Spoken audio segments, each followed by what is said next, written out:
I will give you rest. Words from Jesus. The full scripture verse, to quote him, says, "Come to me, all you who are weary and burdened, and I will give you rest." I remember when my wife, Pat, every pregnancy that she never had morning sickness, but she had a lot of exhaustion. Well, we had a busy family, 5 children close together, and so a lot of activity, and she's a stay-at-home mom, and it was just a lot of work all the time. And she would just get tired, exhausted. Anybody would. But she just couldn't let herself rest. She couldn't stop. She felt guilty. And I would say to her, "It's okay to lay down, take a nap. I'll watch the kids. We'll make it work." But she just couldn't let herself do it.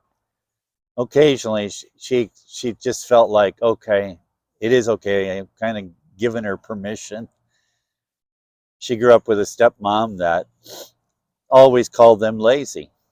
They sat down in a chair, or she just walked by and say, "You're lazy, do something." So there was this constant, sad effect that just, she didn't want to feel that shame, so she just thought, "I got to keep going." Lots of people come into through life with those kind of things, this sense of, I got to keep going, I have to keep going. And those become inner vows, decisions of our heart that won't let us rest. You have to address that. They're sinful reactions. We're making our own rules, our own laws. But God made us weak human beings on purpose, to depend on Him, for one, for the recognition that there's more than us. We can only take things to a certain limit, and then our bodies start to shut down. They collapse. They get exhausted. Jesus' words mean a lot of different things, but He says, "Come to me, all you who are weary and burdened, and I'll give you rest." Well, God knows we get tired, but we get tired for a lot of reasons. God Himself, we're reassured in Scripture, where it says He neither slumbers or sleeps. That's in Psalm 21. He's always awake. He's always there. He's always reachable. He knows that we need this constant attention to every detail in our life, and so He's always watchful, always there. And He's able to do that because He's God. Wherever you're watching from, He's watching you there. That's the beauty of a God who is so great and so big. And He doesn't tire, but He knows we do. And He created us as with flesh and matter. And all of those things have that built-in component of whatever energy, whatever food intake, whatever we're doing to keep us going, including sleep, it runs out, and you have to take a break. And Jesus is talking here about other kinds of weariness besides just physical labor.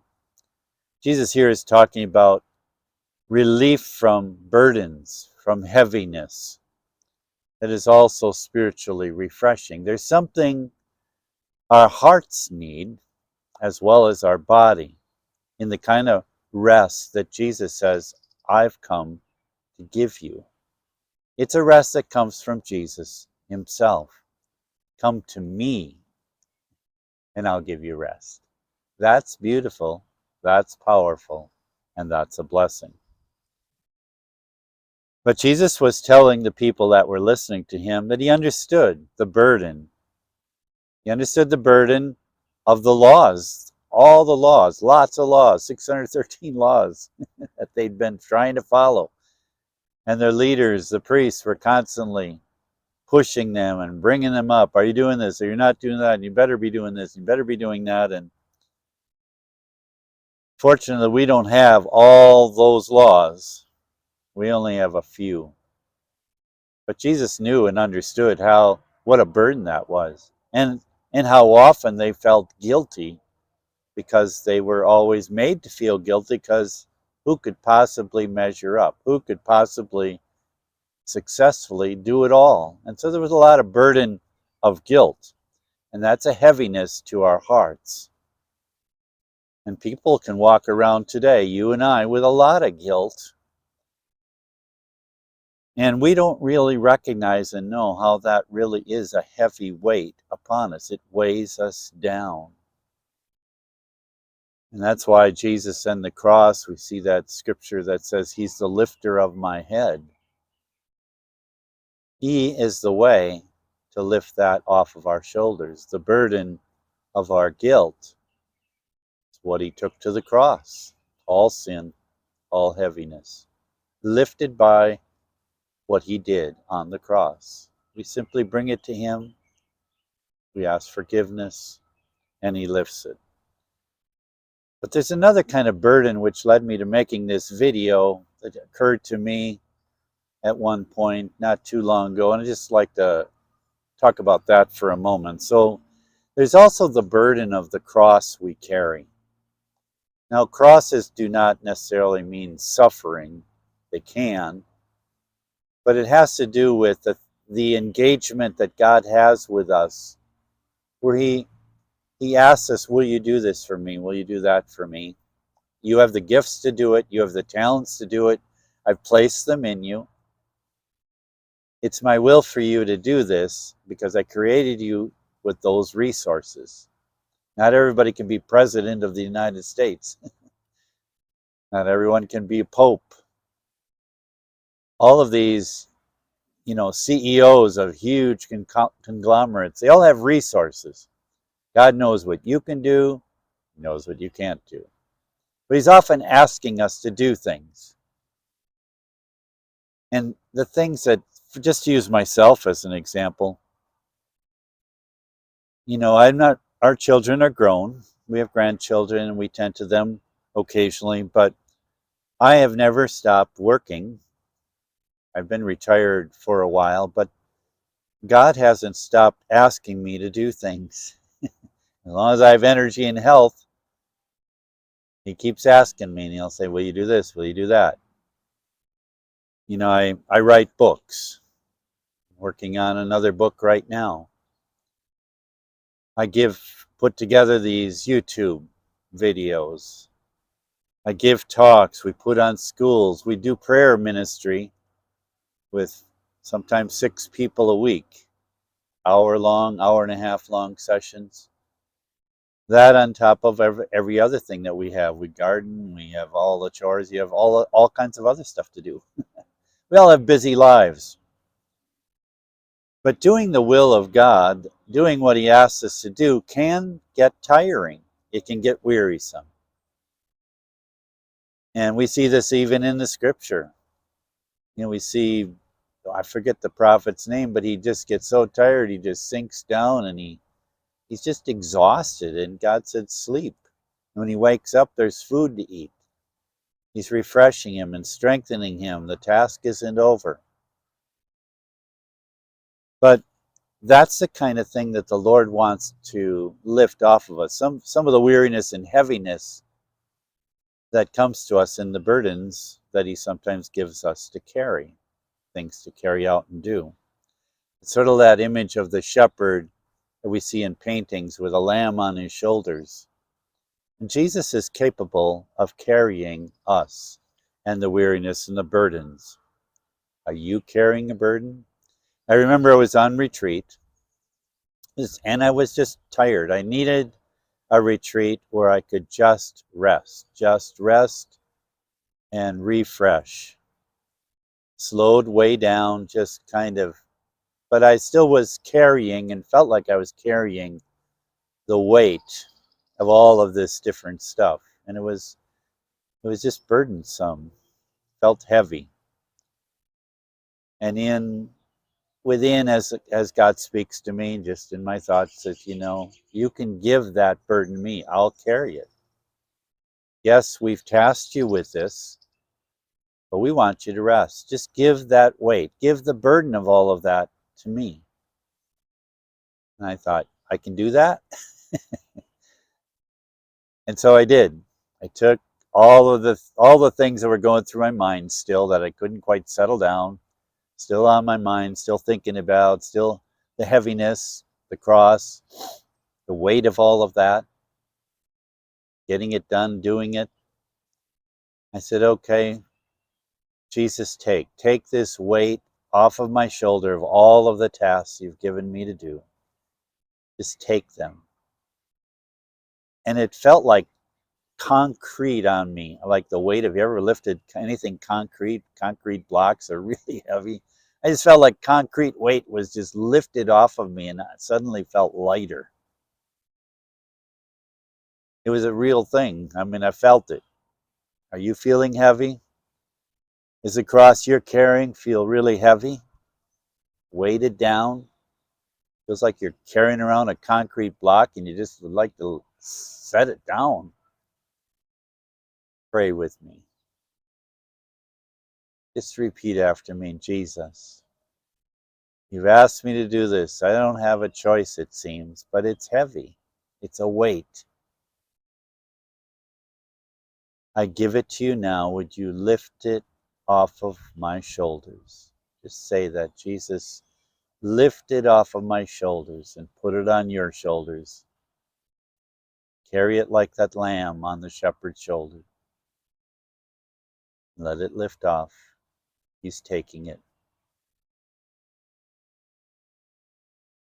You know, Psalm 23 is often called the passage of rest. It's a common reading at funerals.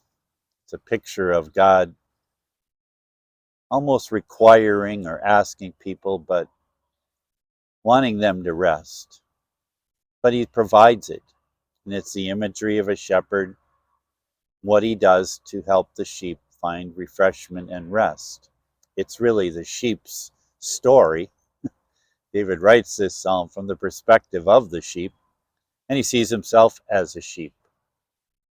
We see it read at funerals because it's a reminder of the eternal rest. You know, St. Paul talks about running the race to the end, fighting the good fight. What's our fight against? Well, the powers of darkness, of flesh's temptations to do this or that, or all the worldly enticements out there, as good as they are in moderation, can just take us down into a pit where it just isn't making us happy. It's a lot of activity of pleasure, but it's not, we don't feel happy. And St. Paul says we have to fight the good fight. We have to stay with the program God has for us. And eternal rest is when it's finished. In heaven, there's no more of that. No more battling. I do think we work in heaven. We do have activity. We're busy, but it's a different kind of thing altogether. We're not fighting for the survival of our faith, for the survival of our family's faith. We lay it all down at the end. So that's often read at funerals because in part of the psalm talks about requiring us to lay down and rest. Psalm 23. You bring me to a quiet stream to drink. Sheep get scared of fast running water. The shepherd knows that. He also knows they're a little bit clumsy. They can fall in and be pulled downstream in a second, drowning. So he leads them by quiet waters, still waters, where there can be peaceful, drink, refreshing, but not be nervous by rushing thunderous water. Verse 2 of Psalm 23 says this: He makes me lie down in green pastures. Part of that is our death, and that's why it's read at funerals. He makes us lie down. It's the end, a final resting place. But in this life, here and now, sometimes he has to make us lay down. Sometimes we are so busy, so distracted, in such a race every single day, from one day to the hour to the next, day to the next. Been there. You're maybe there. And sometimes the Lord is saying, I want you to stop. Lay down.